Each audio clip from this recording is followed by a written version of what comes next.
kalagitnaan ng buwang ito, gugunitain ang ika-86 na taong paglubog ng Titanic, ang binansagang unsinkable ship. Paalaala sa ating lahat na ang kalikasan ay hindi natin kailanman ganap na mapapasunod sa ating kagustuhan. Mahalagang alalahanin natin ang mga nakalipas at kung yung mga paglubog lang ng barko ang ating pag-uusapan, hindi na tayo dapat magpakalayo-layo pa. Dito lang sa Busuanga, Palawan, 12 barko ang naninirahan ngayon sa ilalim ng karagatan.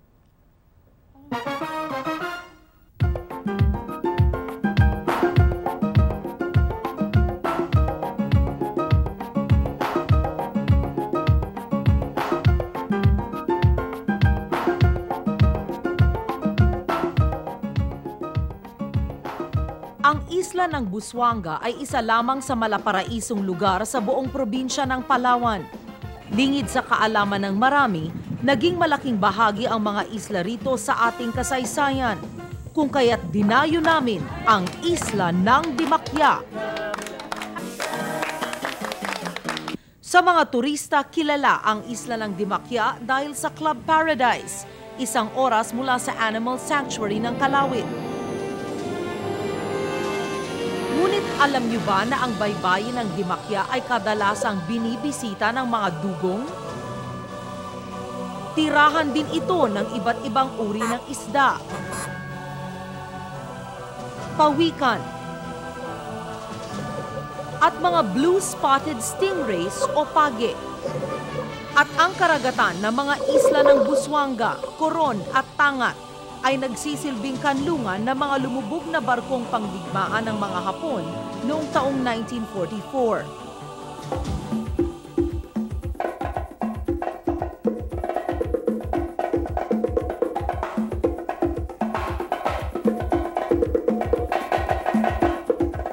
World War II shipwreck sa mga isla ng Busuanga at Coron ang aming target.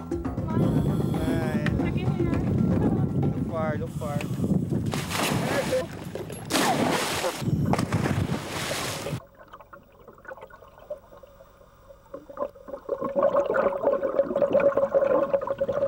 Sa ngayon ay may 12 wreckage sites na ang nadidiskubre dito sa may Busuanga area. Ang pupuntahan natin ngayon ang tinatawag na Demalanta Wreck na may lalim na 120 feet.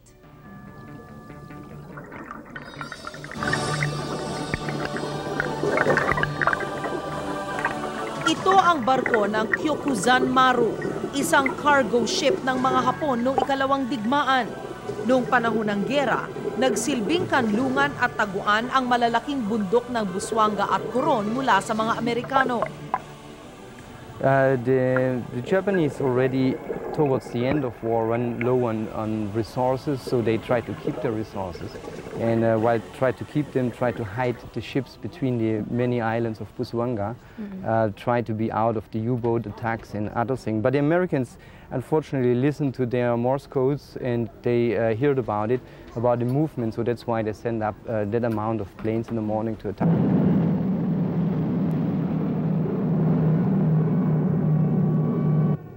Matapos marinig ng mga Amerikano ang pag-uusap ng mga Hapon, agad nilang binomba ang mga barko. Ika-24 ng Setyembre taong 1944, binomba ng mga Amerikano ang 24 na barko ng mga Hapon na nagtatago sa mga kalapit isla.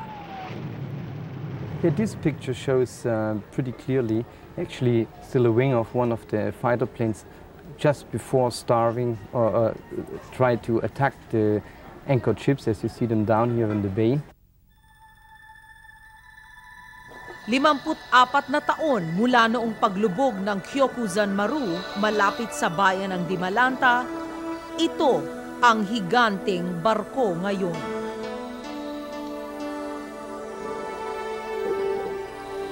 Nananahimik sa kadiliman ng karagatan. Ako mismo ay nagulat sa laki ng barko at natakot din dahil sa ito ang aking kauna-unahang wreck dive. Kumpara sa aking mga kasamahan, ako ang baguhan. Well, it's kind of eerie. Then, from out of the blue, makikita mo siya from the top bilang parang silhouette, then you see the ship. Ang matayog na palo o mast ng barko ang unang sumalubong sa mga divers. Sa laki at haba nito, kinilabutan ako. They said it was a big wreck. Yeah.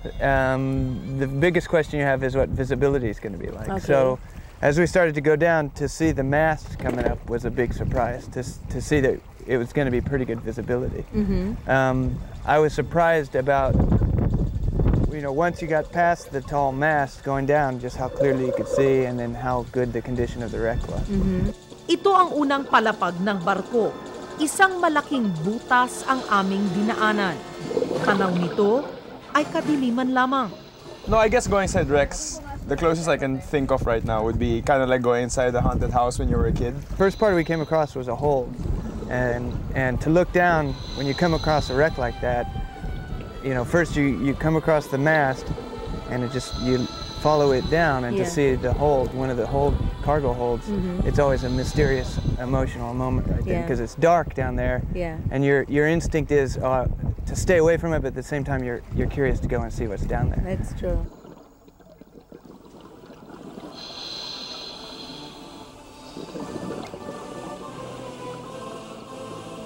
Sa ilalim ng cargo hold ay may 3 palapag pa sa barko. Sa pangalawang palapag, natagpuan namin ang isang lumang sasakyan. Pinaniniwala ang isa sa mga unang kotse na ginawa ng Toyota.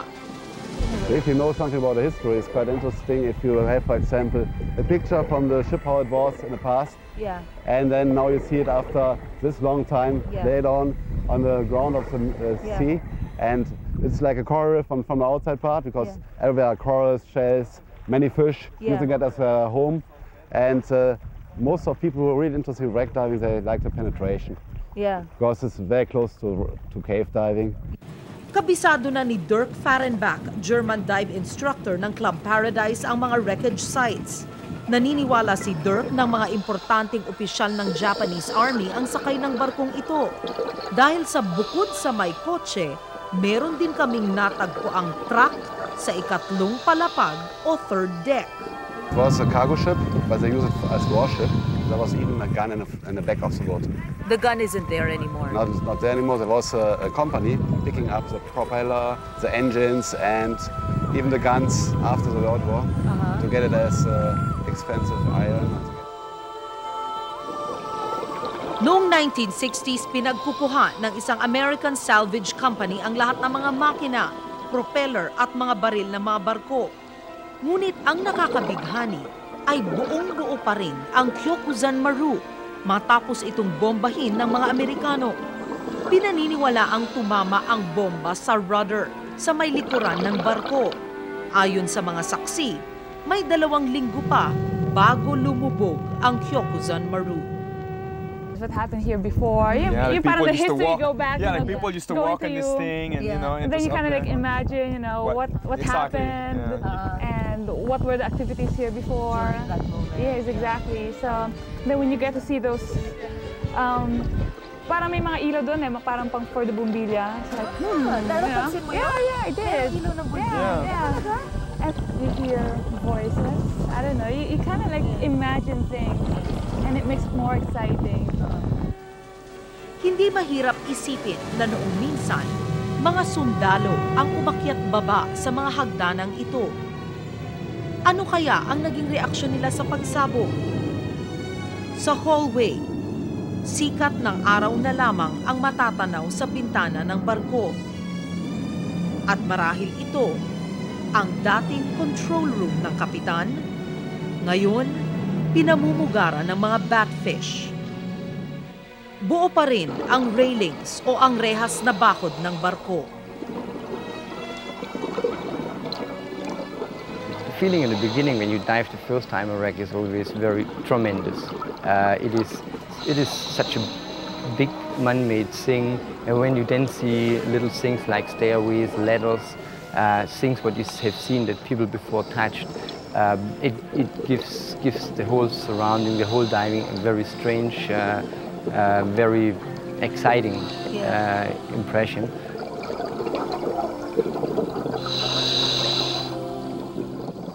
Iba pang mga lumubog na mga barko at ang mga misteryong taglay nila sa pagbabalik po ng Brigada 7.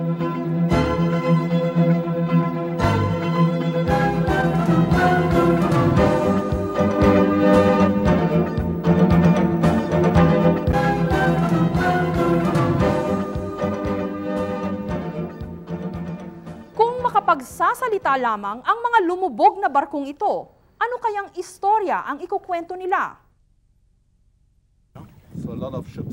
Hindi sapat ang isang dive sa malaking barko tulad ng Kyokusan Maru na ngayon ay kilala bilang Dimalanta Wreck. Dahil sa lalim ng barko na 120 feet, hindi maaring magtagal ang diver sa ilalim. Kinakailangan namin itong sisirin ng 3 beses. Una, binisita namin ang stern o likuran ng barko. Pangalawa, ang mga hallways at decks ng barko. At pangatlo, ang harapan ng barko o ang tinatawag na bow. Naniniwala si Dirk Fahrenbach, dive instructor ng Club Paradise, na marami pang mga wrecks na hindi pa nadidiskubre. I hear about that there must be 2 more wrecks around this area that are still not found, and I think they are heavy, quite deep. Okay. So it's just possible for technical diving with special gas mixes to search them. It needs a lot of work. Hindi humihinto ang grupo ni Dirk sa mga exploration dives. Sa 12 nadiskubring shipwrecks, isa sa mga paborito ng mga turista ay ang Conception Wrecks o ang barko ng Thai Maru, isang oiler ng Japanese Navy.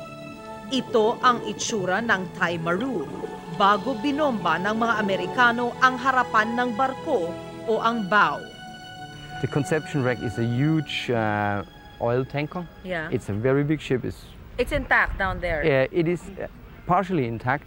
What happened is, since it was an oil tanker, they attacked it and it burned. It was actually burning for more than 2 weeks before the fuel tanks get empty. And with a huge explosion, dahil sa masusing pagre-research, nahanap ni Gunther Bernert, isang German, ang nag-iisang litrato ng Thai Maru habang ito'y nasusunog. Paborito rin ni Gunther ang Tangat Wreck, isa ring cargo ship ng mga Hapon. The bomb smashed totally up the bridge area. Yeah. And also, as you see on the other picture, after she was burning, she had a smokestack of probably about 100 meters and more higher. This is this ship, yeah. Sa 12 wreck sa Busuanga at Coron, iisa lamang dito ang battleship, ang Akitsushima, isang aircraft carrier.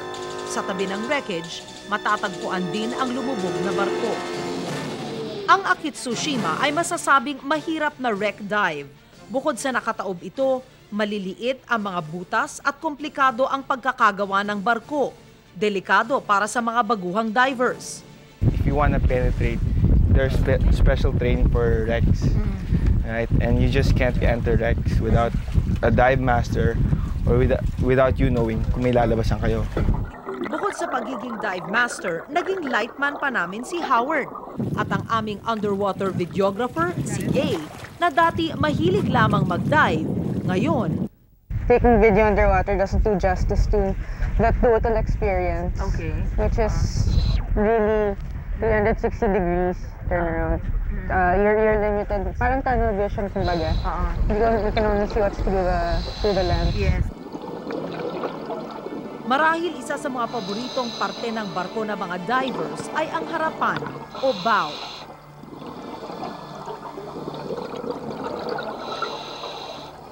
Hindi ko maiwasang maihambing ito sa Titanic. Well, I knew when we started we were near the bow because, you know, I like held her arms and I wanted her to like go out and reach and like open your eyes, you know.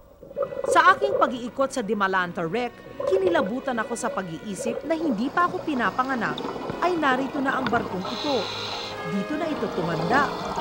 Nakakamangha na buong-buo pa ang barko, liban sa mga mamahaling nilalaman nito. And that's part of why you do, or some people do archaeology underwater as a volunteer, is you don't want to take everything off the site. You want to leave it there and protect it so that other divers like us can go down to a wreck and it'll still be there and we can still get the same thrill of seeing something that's like here 50 years old or 200 years old. Kung kaya't wag na kayong magplanong mag-uwi ng anumang remembrance sa barko. Igalang natin ang kasaysayan at hayaan nating maranasan ng mga darating pang henerasyon ang mga barko dito. Wreck diving is one of the more exciting part what you do as a scuba diver. I think there is no diver there not at a certain point in his life wants to dive once a big wreck. I think it's one of the magic of diving. Sa bawat bahagi ng barkong aming pinuntahan, hindi mahirap isipin na dati-rati may naglakad sa mga platapormang ito. Dati-rati may mga humawak sa mga bakod na ito. Dati-rati, sakay nito ang mga sundalong ang kanilang layon ay ipagtanggol ang kanilang sariling bayan. Dati-rati, isang barko ng digmaan at kamatayan. Ngayon, bahagi na ng ating kasaysayan. Nag-uulat mula sa probinsya ng Palawan. Para po sa Brigada 7, ito si Karen Davila, reporting. Batang may congenital disease nagresulta sa pagkakaroon niya ng 3 paa at 2 ari. Ang istorya pong ito sa pagbabalik ng Brigada 7.